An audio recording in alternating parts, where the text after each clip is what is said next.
Well, Talking Church, I'm excited to be joined by some friends today. And unfortunately, we're not in the same room together, but we are on the same podcast today. I'm joined by Pastor Aaron Burke, familiar to many people on this podcast. You were on a very short window when I pulled you in at the CMN conference like 2 years ago. Yes, But this is your first I do official remember that. time being on the podcast. And then, Brandon, you joined as well because you're a key part in this conversation as people have clicked on this episode about social media, about who runs pastor's social media, who runs the sermon writing, and you guys kind of work together as a team. And so your role helping assist Pastor Aaron, but also helping in this digital strategy.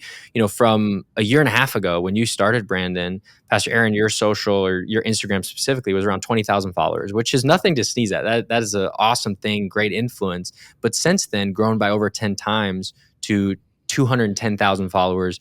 And in addition to that, reaching tens of millions, probably hundreds of millions of people now at this point on just Instagram alone. Of course, there's TikTok and Facebook. And so I think there's a lot of people that just have questions about, okay, how do you run social media for a lead pastor? Some people don't want to be involved at all. And they say, just you do it for me. Other people only want to do it themselves and they don't want to delegate. I think you guys have done a great job as a team. So maybe Pastor Aaron, if you can just kind of start conceptually on what you guys have talked about from the last year and a half, and then we can just go back and forth for however long we go on how you've practically worked on influencing people in the area of social media. Yeah, Logan. Well, first of all, appreciate being on here. It's always an honor, and excited for all the pastors. I know a lot of the pastors that listen to this are friends of mine. So good to talk to you guys today. I love social media. Our church, we launched 10 years ago as like a church plant, and we built the whole church off Facebook. So from the very beginning, I'm leveraging everything on social media. As our staff grew, probably about 3 or 4 years ago, we hired our first like social media girl on staff, and so she was helping me with some content, and we had some hits and a lot of misses, and I really got connected with Brandon. We have kind of a cool God story. It was during the middle of COVID, like everything shut down, and I got invited to preach a pastor's conference up in Pennsylvania. And I was like, nobody's going to be at this conference. And so there's 300 people in the pews at a 2,000 seat auditorium, and everybody's wearing masks. And it's like, I'm sitting there going, why in the world am I here? But it was like that time in 2020 where if you could travel, you were like, please, I got to go do something.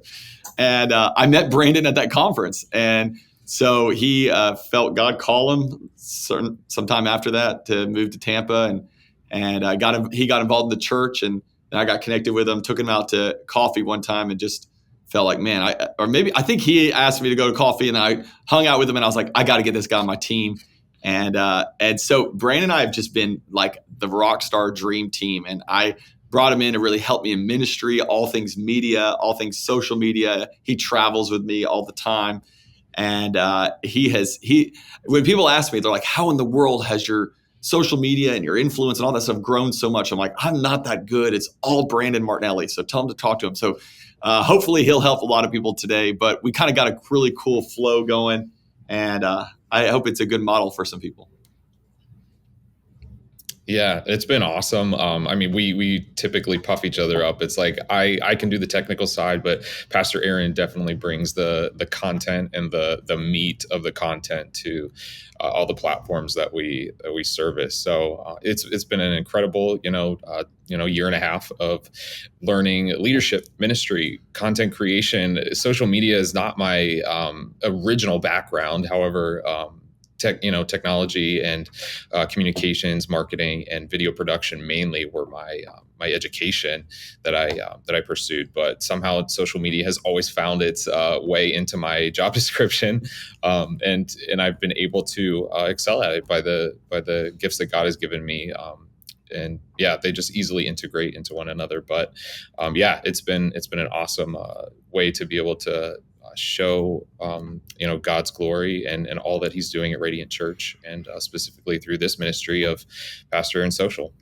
Yeah, and I think that this topic and conversation, I want it to be more practical. So if people are wondering, like, I don't know if I'm convinced on social media or not yet, like that's for a different podcast. Like I've done some episodes in the past on that, but I would just reiterate to people that, and I'm sure we can share examples of this today, but in some of the success that we've had as well at River Valley, we just recently had a Mother's Day clip go viral, got I think 10, 11 million views.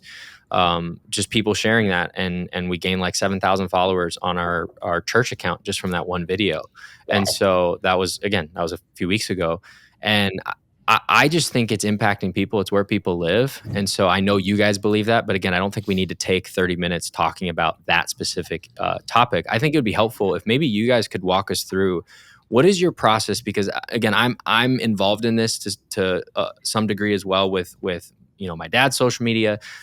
Honestly, I think we're not doing a great job in that area, and he's let me know that and said, hey, I need you to help. So talk to Aaron and figure out what him and Brandon are doing.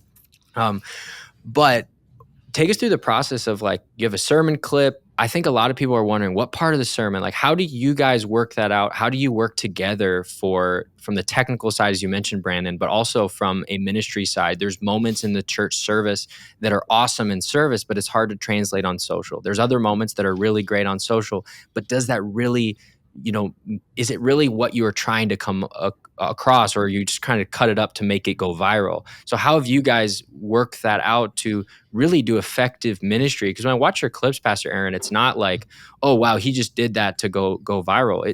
No, that's a part of your sermon. You have 30, 40 minutes that you're still preaching. So maybe just take us through the process of what a week looks like, what a post looks like, and how you guys can determine if this is the right thing to post or not to post.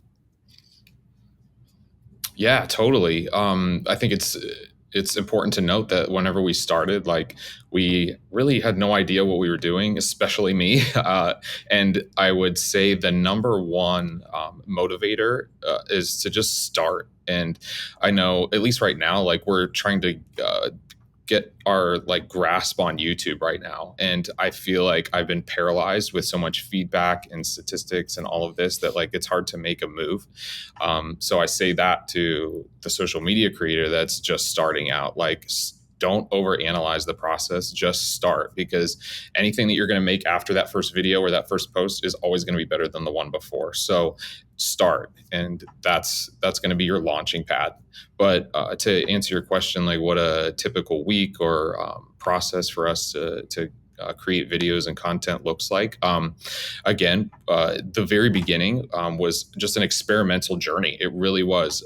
We started off just doing anything and everything that we could really think of. And that started with doing, like, a bunch of batch content in a studio, and then from that point, we were like, okay, we have like 15 videos to post for the next week. Let's, like, change it up and do something else. So Pastor Aaron and I would jump in the car and drive around, and, we went to, like, a Starbucks and sat outside of there. We went to a park and sat at a bench, and we did all sorts of different environments just to kind of keep it different, but at the same time, not consuming a lot of our hours in a day. So a lot of that was a little bit of pre-planning just as far as content goes. Let me hit on that for just a second, because I think this is a game changer. I forgot about all of this because this is a year and a half ago. It's not that long ago. I was like, I know it feels like forever. It feels like it. But I remember Brandon and I meeting, and we're like, what do we do? Because I didn't really know how to deliver content, thinking social in mind for sermons, and we'll get there in a second. So I thought, but I've got tons of content. He's like, okay, well, let's just take that content. Let's go through old sermons, and let's just break stuff up into little 15, 20-second clips. And so we'd sit in a studio, and he'd go, okay, talk about that. And how I started it, and making sure I would try to always say, hey guys, my name is Aaron Burke, and I want to talk to you today. No, nobody needs to know any of that. Do you want to know what the greatest hindrance to the purpose of God on your life is? Immediately, you got it hooked. So it's like, all we did is we just took old content, put it together, and we create these batches, and then Brandon would put out a schedule and would launch it. And so I just want to encourage the listener out there today, like, you might be looking through your sermon clips and go, it's difficult. I'm kind of awkward. I'm a little too intense. And I'm like, I've battled all that. I've kind of figured out that world. But the batch content is also, last October, we were on a retreat with some of our team, and Brandon came, and I was like, Brandon, let's take 2 days and just go around. We were in 30A. I said, we'll just go around 30A and just film relationship content. I had just finished a relationship series earlier that year. I was like, relationship stuff hits more than anything else. And I think we did like the 7 deadly sins of relationships. And all we did is just film little videos. And it's that kind of stuff that we just started doing. And and we throw them on social media, and some of them hit and some of them don't hit. But the key is the consistency. And I believe, and Brandon, I might be off on this, but I believe for a solid year, it was 6-7 posts a week. So it's 100%. not 1 or 2 posts. We hope one hits. It was maybe a month ago that we were in a one-on-one, Brandon and I was like, what, you were texting me on your day off, what's the deal or something. And he's like, oh man, I had to get the post out for that day. And I was like, who told you had to do 7 posts a week? He's like, that's just what I've always done. And I'm like, that was our great game in the early days. We don't have to do that anymore. So now we're doing, he'll give you the updated on that. But the batch content to start was a huge win. So we did that for a good 4 to 6 months. And then you could talk them through Sundays, Brandon, what our flow is on a Sunday.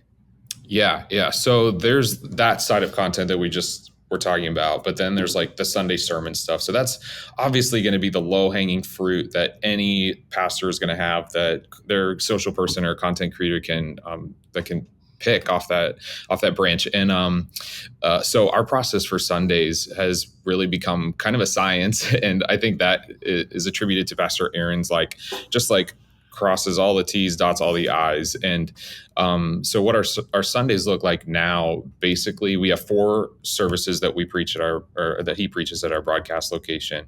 And I usually listen to the first service.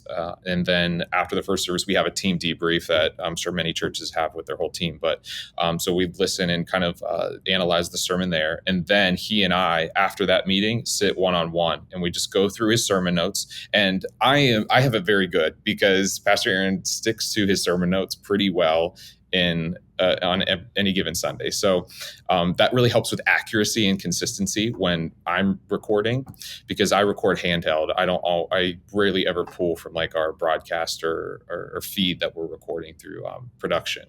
So we go through those notes, we pick out which points he thinks would be good hits, and just the layout of his sermons helps with that process. But once we go over those, then I usually shoot the second and third service. Sometimes the second service doesn't really hit well, or we could like really nail a point better in the third. So that's just kind of up for debate. So can I pause you for a second?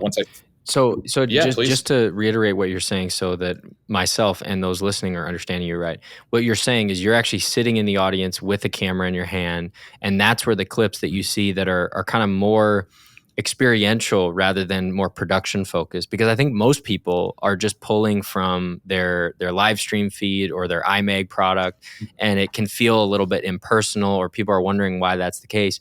Whereas from what it looks like to me, you're kind of almost mimicking like, if you were here sitting in the room, this would be your perspective. Is that right?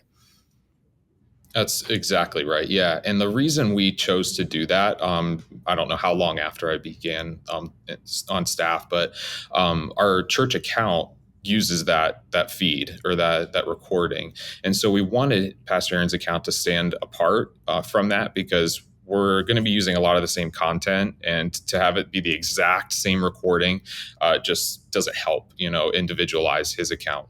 So we chose to go the handheld, and then it also helps in that way where it feels a lot more organic, experiential from doing a handheld recording. So we do that, and then I'll sprinkle B-roll or something over top of it just to make it feel a little bit more of a narrative than just the sermon itself. So yes, I will do that. And then Brandon, explain to them audio though, because audio is not from that camera.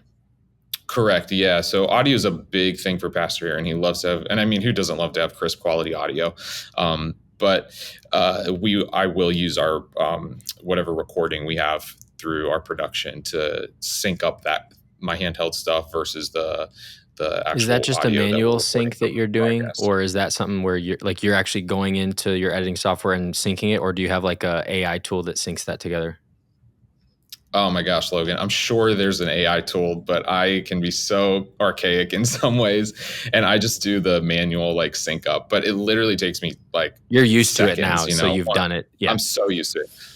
Exactly, I'll tell you though, so when I go and speak at other churches, Brandon will get their feed, their clean feed for their audio or whatever, because he's there in the audience and he's shooting some stuff. And some of our biggest clips that we hit we're not even at Radiant. They were just random. I'm speaking at different churches, and there are million hits here, millions hit million views here, million views there. So it's like crazy. And so one of them, we were up in, I don't remember where we're at, we were traveling somewhere, and he's like, I want you to try this mic that you can just hold on you. It's like clips on It's you. like the DJI little clip-ons. And I'm like, I can't preach with that. He's like, nah, just try it. It'll be easier. So I'm preaching the whole time. This thing's flapping around the whole time I'm preaching. And I'm like, okay, this is a terrible idea. But so we were on the airplane flying back, and he's putting the clip, and he's like, the audio is terrible. And I was like, just put the video online. Put the video online. I don't know how many views. I know it had 1 million plus within like 24 hours. Kind of crazy. It was one of the fastest viral videos we've ever put online. So audio is important, but not as important as we thought it was. So content, as long as people everything. can understand it, I think is more the importance. Like if it's good or bad audio, I mean, you see people that have those little microphones that they walk around and do the interviews, and it's really, the gain is really loud, or the wind is in there. But as long as you can make out what's going on, I also think captions help to where if the audio is a little bit, uncertain, your captions can clarify what you were saying. Yep. Yes. And that's where AI has saved us all. But to Pastor Aaron's point, like, let me just go back and say, even though I do a lot of handheld recording, our first and many after have been from our production clean feed, or the recording from broadcasts, video and audio. So that's not like the end all be all.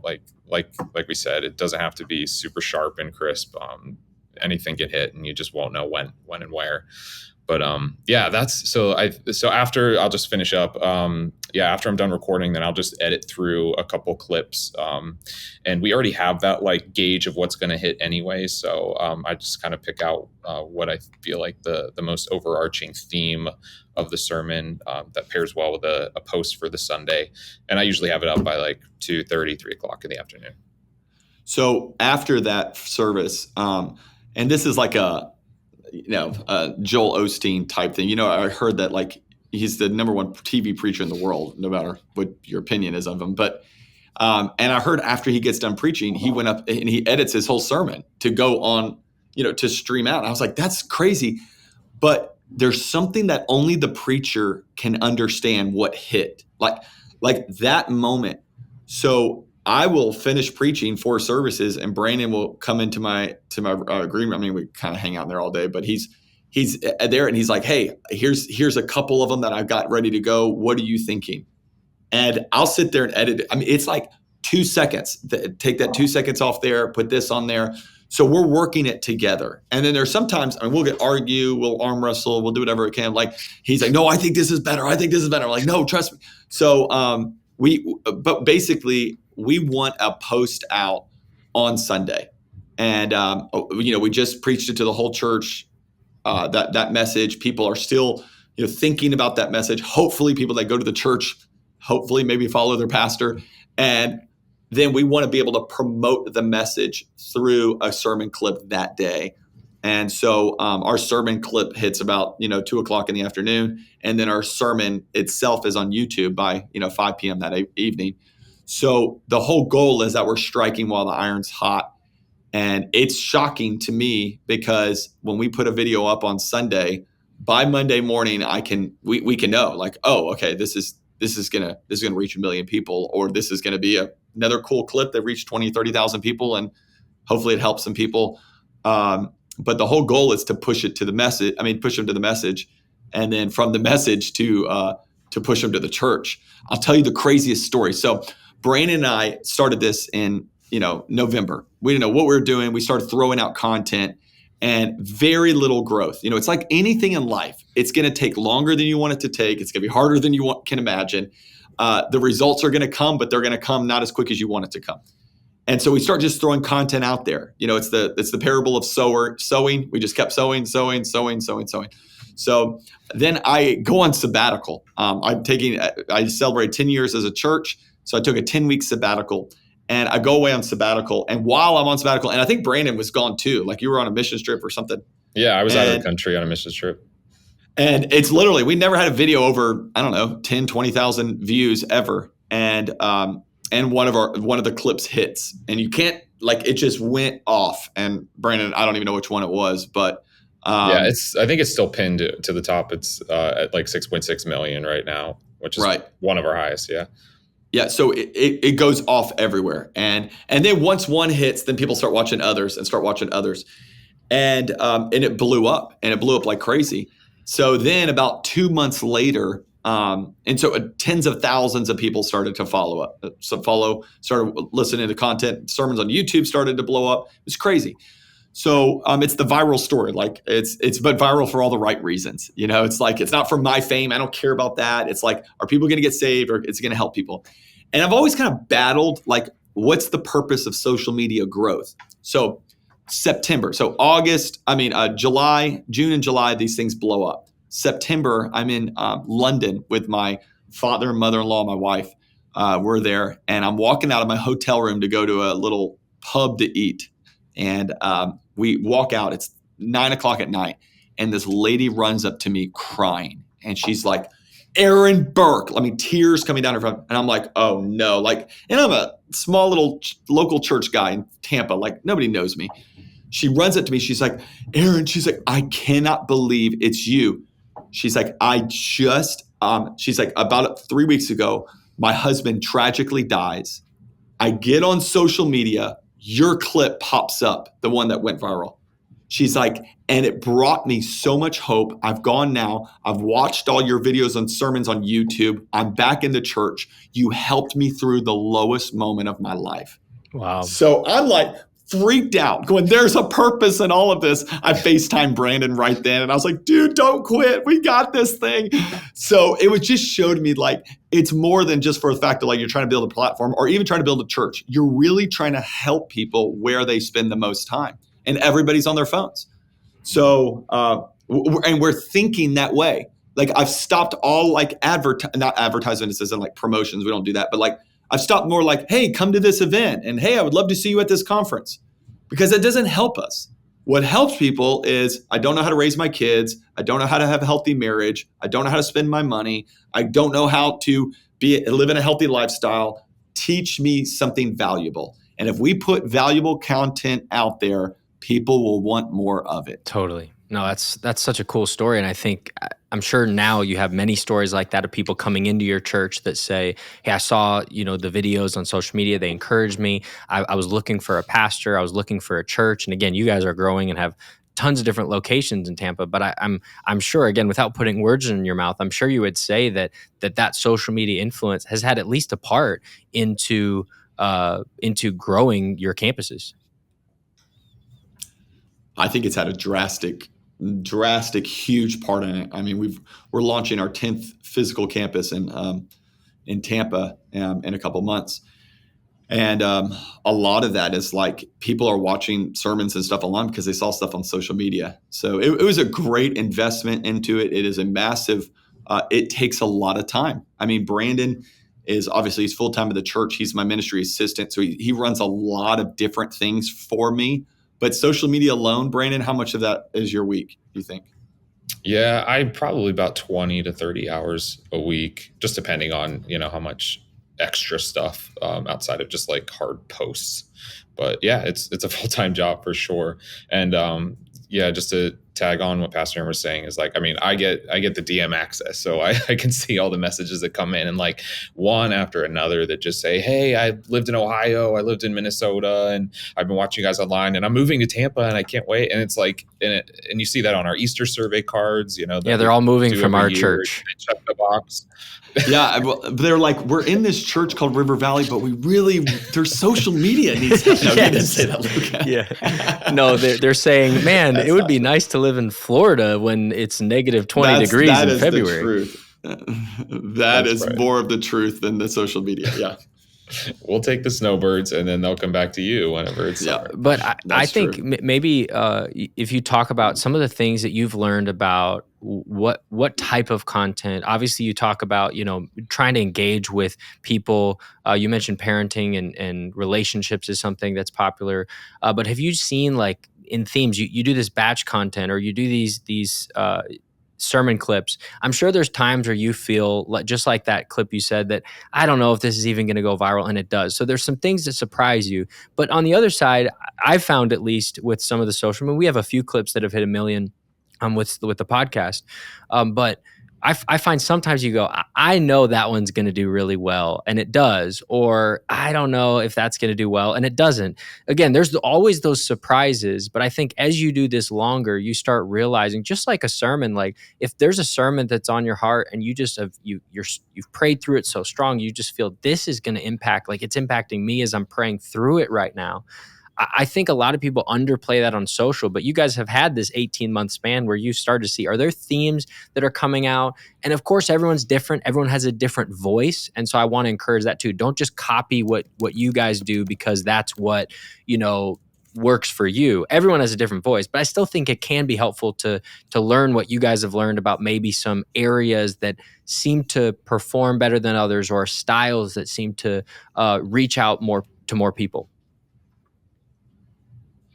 Yes, absolutely. There's definitely a way that we've been able to measure that.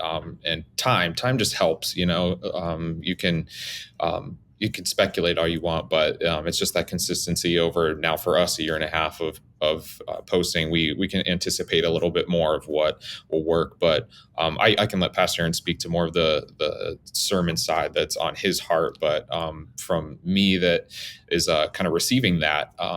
Yeah, we can definitely anticipate that parenting, anything that's marriage, anything that's relationships, those always pretty much trump any other type of content. So whenever we do our, relationship series in the beginning of the year, we kind of know, like, okay, this is going to be a really good season of hot posts. So yeah, we know that. But there's also I think a Holy Spirit aspect to it. And we recently did a series called Uncomfortable Christianity. And I think it's really what, when it comes down to what Christians, what people that are searching for in the depths of their soul are in this time, in our culture. So with that series, we were talking about, sharing your testimony and how Christians can evangelize to other people and share their faith. And that's just something that, people struggle with. So I think that was that's something that was kind of, PA, you can kind of clarify, but I think that was something that was unusual for us in our usual stream of content. And it ended up hitting really well. And I think it also just has to do with the climate of the culture and where we're at. Yeah, I'll just say this. So there's a strategy behind this. So when you're writing your messages, what I do is I manuscript my message. That's just my style. But if you don't manuscript your message, the parts in there that you would want to know, okay, this is something that I think could win. So I can write a message, it takes me 15, 20 hours a week, whatever, to write a message. But I actually go back and then I will craft the paragraph or the couple sentences that I think are the social win. And I'll put it in there. Hey, social moment. Here's what it is. I think it's Mark Twain that the quote,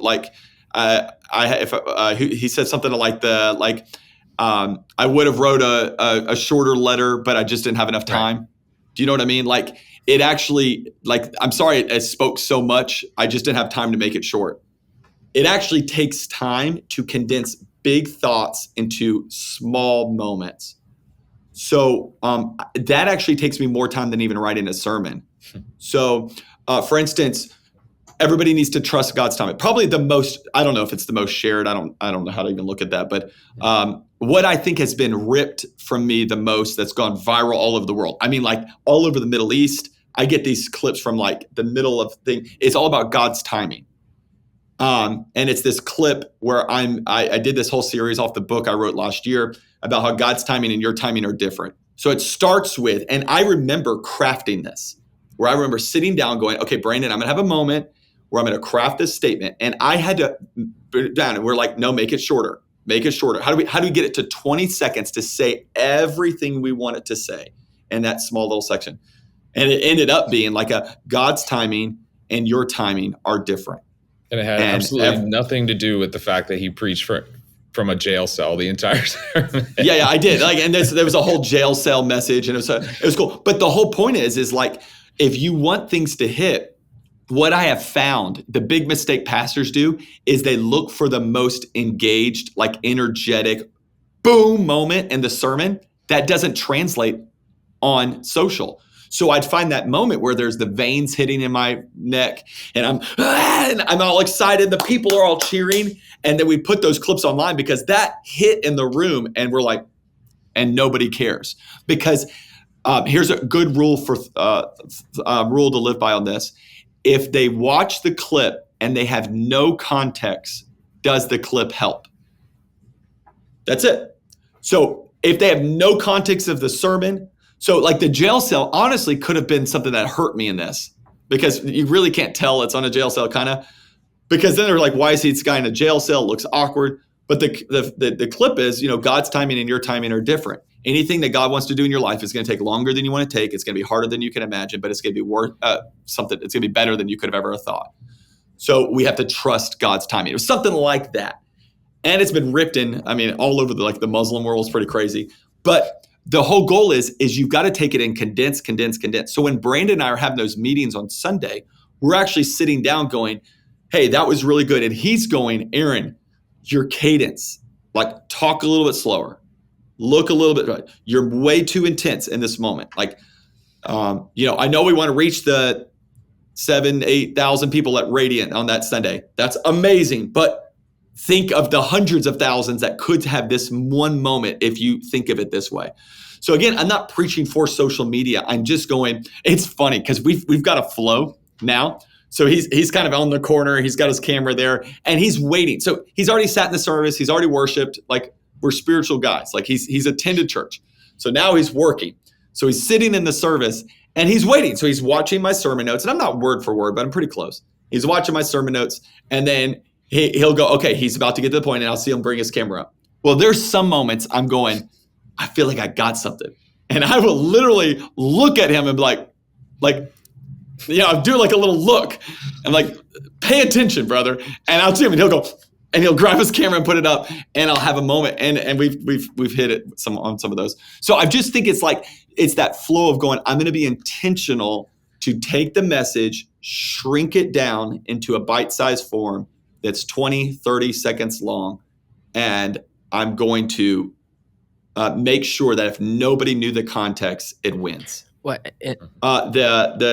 The clip Brandon's talking about was a total shocker, but it was about our testimony. And it's the thing that everybody is frustrated about in their testimony, because everybody's comparing everybody's testimonies. Don't look at their testimony and think that what God's done in your life is insignificant. What God's done in your life is just as significant as their story. So don't compare your story with somebody else's story. Well, then he takes it, shrinks it down, cuts it up, so it's those kind of things. I think the thing that's so interesting to me, throughout this whole conversation, you guys are showing the level of intentionality that you're putting into this, to where people go, oh, I want to grow from 20,000 to 200,000 followers on Instagram too. And again, first of all, do it for the right reasons, which I think for you guys, you had that kind of, you fumbled into that with that London story of oh my goodness, this is what God is calling me to do. But I think, to push back against the cynic who says, oh man, you're just doing this for clicks and views and all these different things. What you also said in the midst of this is, no, this is the sermon that I'm writing, that I'm praying through, that I'm crafting for our congregation. I think what pastors need to hear is, you are not replacing the ministry that you're doing. You're multiplying it. You're accelerating it. And through this tool in social media, and I've heard people say man, if Jesus was around, he'd be on social media, or if Paul was around, he'd be on social media. I'm like, no, there's a reason they weren't around during social media, because they wouldn't want to deal with this stuff. But we are, and we are children of God, and we are ministers of the gospel, and so we should utilize this tool that everyone's on. But I just think hearing you guys talk about this shows this isn't something you just backed into. You were intentional, you were focused, and even as you've grown, again, you mentioned kind of off the cuff, and I know you were just kind of joking about it, but you're like, oh, if it only reaches 20 or 30,000 people, most people that would be a huge win for them. They're maybe reaching 200 or 400 or 4,000. Right. And I heard Brady Shear talk about this. He does a lot of social media stuff. But he said, what's a viral for you post? And basically he identified as 10x what you normally get. And so I think for people who are listening, you don't have to hit 6.6 million or have 1 million shares or 10 million views on a Mother's Day video or whatever it is. But what can you do that maybe gets that story of ministry that go, wow, I don't want to just keep cutting clips over and over again that are getting 2 views, 3 views, 4 views, because then you might as well not be doing it. Then all you're doing is you're just spinning your wheels, and maybe just like it doesn't make any sense. But actually, if you're gonna have Instagram platforms, like I almost think about it like if you were to have a location, you wouldn't have no staff involved, you wouldn't have no community groups, you wouldn't have no serve teams, you would be involved in this. Well, this platform allows you to reach millions of people. And I think most churches are victim of this, understandably, but it's like, well, we don't want to hire a staff member for social media. Okay, but we got 7 pastors on staff and we don't have anyone devoting any hours to this. But like you said, Brandon, 20 to 30 hours, that's a significant amount of time. That's significant investment. And of course, the results of that and the ministry of that is showing for sure. Yes, definitely. Go ahead. No, I was just going to say, there's 2 billion active Instagram users like all the time. Like that is a mission field. And there's so much toxic content out there. If your desire is to go viral, then be angry, be political, be controversial. There's plenty of ways to do it. Be seductive. There's tons of ways that you can get your name out there. As a follower of Jesus, it is our job to take the gospel to the ends of the earth. And I think that includes social media. So when they come to my page, I want it to be Jesus focused. I want it to be value added. I want it to be something that builds the church, doesn't tear down the church. I want it to be something that encourages the listener and helps people become followers of Jesus. So have a mission with it, and then put staffing behind it and put money behind it. So it takes money to do ministry. So it was an investment. It was actually kind of a risk with just bringing Brandon on staff. Like he had to quit his job. It was a big faith step for him to go into full-time ministry. And to me, it's not like, hey, I want you to grow a social media account. It's like, hey, I want you to help us reach more people in a lot of different avenues. And so I just think just being intentional behind it. I think Brandon and I have like a 9-year age gap. So he's 9 years older than me. No, he's not. He's 9 years younger than me. And I think that helps. So I just turned 40, and what I think is cool is not what he thinks is cool. So I think there is something about the fact of like having that generational side in it. But I also know that I've got wisdom and I know what content works. And so it's the team. And I think if you can work with the team aspect, and I want to just talk to some of those senior pastors out there that go, well, I've taken a video and I put it on there and it didn't work, so I've given up on it. Try again with a bunch of 20 and 30-year-olds and listen to them. Brandon will challenge me on video ideas that I think are the stupidest ideas I've ever heard in my entire life. He's like, hey, I want you to go on a walk. When you go on a walk with your family, get video of y'all walking. And I'm going to just use that video and I'm going to put some little quote over it and some little things in the caption from a sermon you did. I'm like this. Some of my family's making fun of it the whole time. I mean, my wife is like, this is the stupidest thing. We're walking. I'm there, got my phone. I'm like, kids act normal. And then he puts it on there and it blows up. It's just stupid stuff.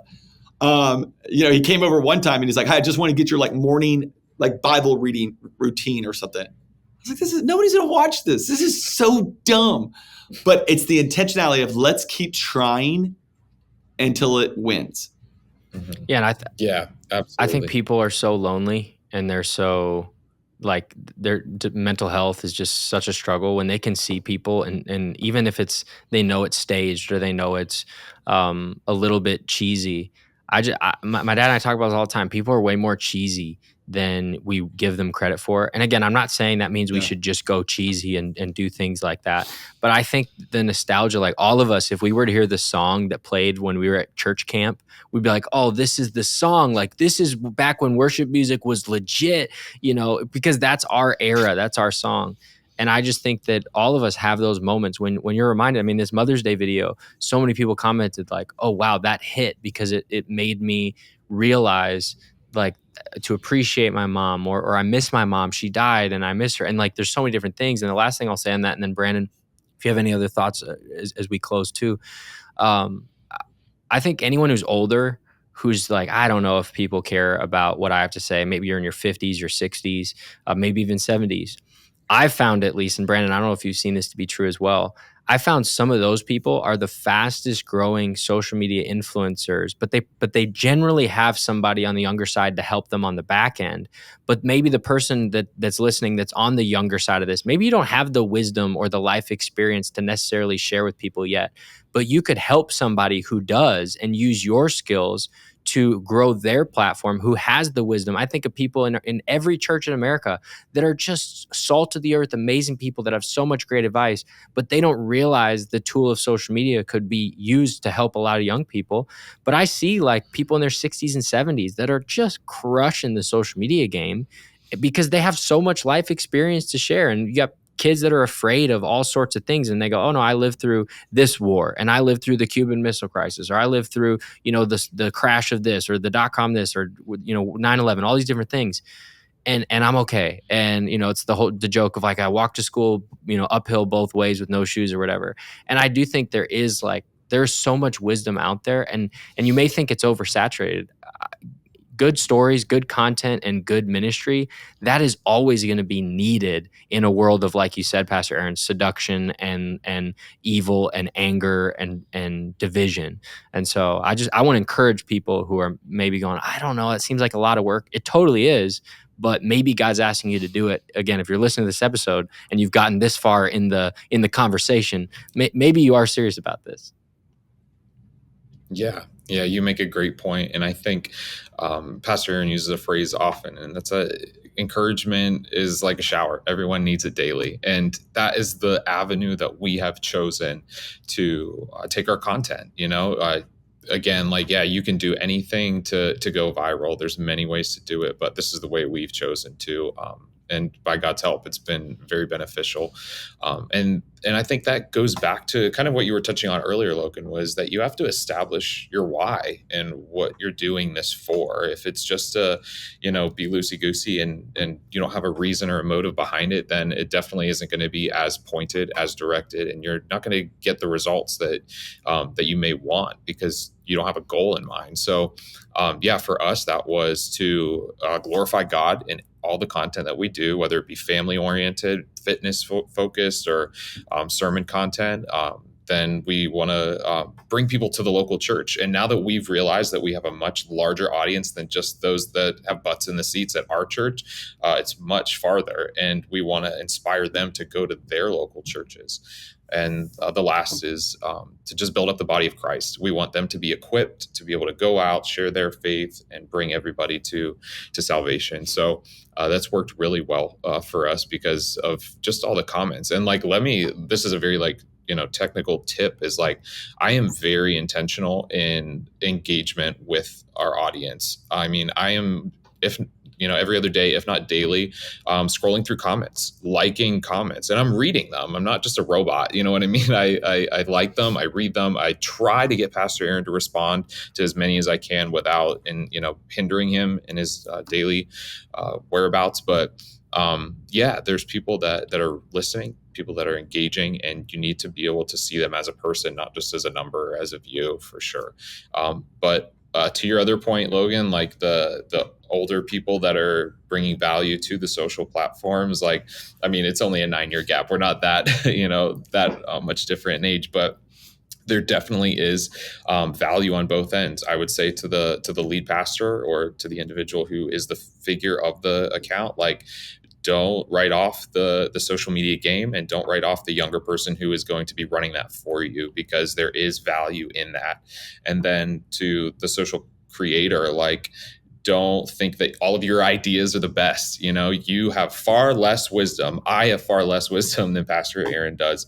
And he knows the content. He has been a pastor. He has been shepherding people for years, and he brings so much that I can't in my position. So it's definitely, for us at least, it's been a great dynamic that we've been able to make work well, both in ministry, relationally, and it's proven itself on social media. It's awesome. Pastor Aaron, any final thoughts? I'll just say this, Logan. Go ahead. Yeah. Just first of all, I'm a nobody in this whole thing, and so even years ago, before even Brandon came, I knew the vision of how I saw the potential of, if social media was leveraged for a purpose, for the building of the church. And I mean, we started it from the beginning. So we're using Facebook, we're doing Facebook Lives, and we're going on Instagram. So I had built this for years before Brandon came. Brandon is a massive benefit. And I think there's a lot of people watching this or listening to this going, that's great for you. You got a full-time guy helping you with this. I don't have anybody. And I'm like, that was me for years. I mean, I built it from nothing to 20-some thousand followers with nobody else. I mean, I'd have some people that come on our staff and they were working for the church. And I'm like, can you look at this video? Can you try this? And I'd start editing. I remember putting some of my own videos on there and they were terrible.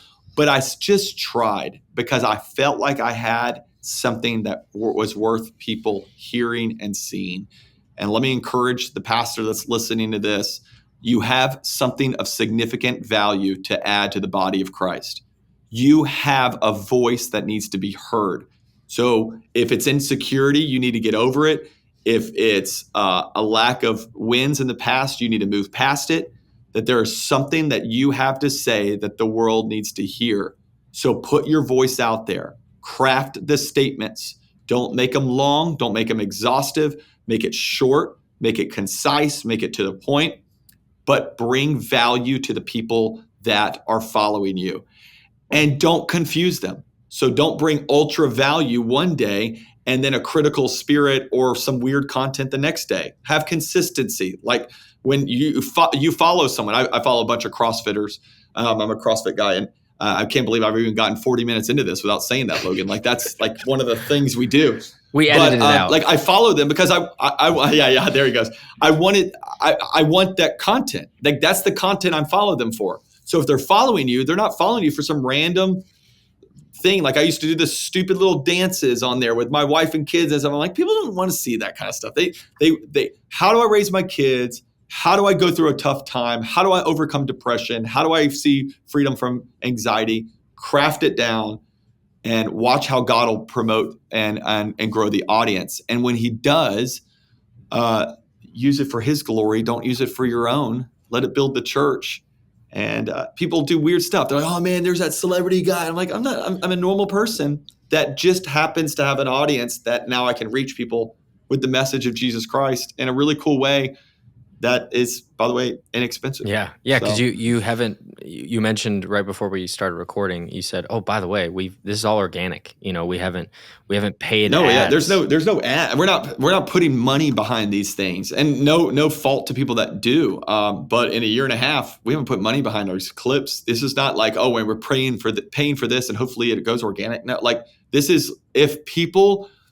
I always tell communicators, I'm like, if people don't ask you back to speak, find out why.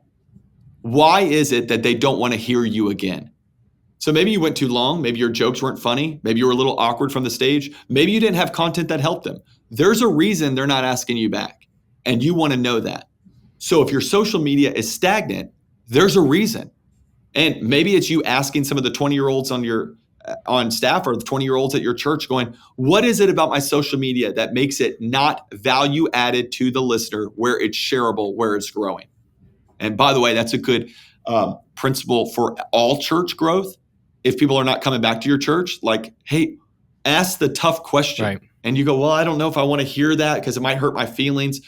You can have your feelings hurt and get better, or you can have your feelings all secured, but you're not going to make an impact. So I just determined, all right, did I do something awkward? Did I say something weird? Because my goal is to reach people for Jesus. My goal is not to make me feel good. So you got to get over like the insecurities of going, hey, what is it that needs to be made better? And have people evaluate it. In Brandon's first few months, all he was doing is evaluating old content. I don't know why you put that on there. This should be better. If we do it this way, I think it'd be better. And listen to him, stay with a teachable spirit, and look how the Lord will help you. So I hope that helps some people. Just one last thought, Logan, because we're talking about feedback. It's very easy for anybody who's a social media manager to feel like they're on an island. Even I was a part of a team of 10 on our creative team, which is like insane. And we're blessed to have, that many people. But even still, while I was sitting in a room with 10 different individuals, all of the same mind, I still felt very isolated because it's a very individualized role. So it's very important for that person, whoever you are, to step out and seek feedback, seek opinions in your team, because they have the expertise, they have the fresh eyes, and they can provide that for you for things that you don't see. So Pastor Aaron was one of those people, but also like I need somebody who's in the creative world to be able to offer that kind of feedback. So it's very easy to feel like you're all alone. So you've got to combat that by putting yourself out there. And maybe you don't have a team of 10. Maybe it's just you and one other person. You have a whole online world available to you. So see whatever resources are available and take a hold of them. That's awesome. Well, thank you both for your time and helping out us and many pastors and social media managers and just people who are curious about this whole ministry and social media thing. Until next time, hopefully this winter, I'll be down in the Florida area and can, for now, we'll enjoy the beautiful summers of Minnesota. And thank you guys for hanging with us a little bit and talking church. Thank you, Logan. It's been blast. fun. Hey, thanks so much for listening to Talking Church on YouTube. If you like this podcast, would you like this video so more people can find it, as well as leave a comment? We'd love to know what you liked about this episode, what was most meaningful to you, as well as other topics you'd love to see in the future. And of course, subscribe to this channel so you don't miss an episode. We have awesome episodes coming up. I also want to send you an invitation to River Valley Conference. It's July 8th and 9th, and we are in for an amazing treat because we have Sammy Rodriguez coming. If you've never heard him preach, he is a preacher of all preachers. He's coming. We have Dr. Alan Tennyson coming back, who's going to share his theology wisdom. We have Johnsel and Jenna from Elevation Church that are going to be leading worship, and we're just so excited for all that's going to happen. Of course, Pastor Rob will be there. I'll be there. We'll have amazing breakout guests as well. So if you have not signed up, sign up for River Valley Conference, and we hope to see you here in July, and we hope to see you next week on next week's Talking Church episode.